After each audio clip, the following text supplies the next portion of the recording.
చూస్తున్నా, ఈ జన్మకు మీకు ఎంతో రుణపడిపోతున్నా. చాలండి ఇంకా మీ చలవా, పుట్టిన ఫలమే లేని కన్నీటి బొట్టుకు పసుపు తాడు కట్టి నుదుట బొట్టు ఎందుకు?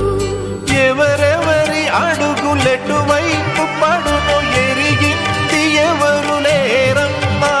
ఏ నల్ల పూసలే పసుపు తాడు జత పడును తెలిసినది ఆ బ్రహ్మ. విధి చేతిలోని పావులం ఎదురాడలేని జీవులం. నీవైనా నేనైనా ఆ దైవం తీర్పు మన్నించాలమ్మా.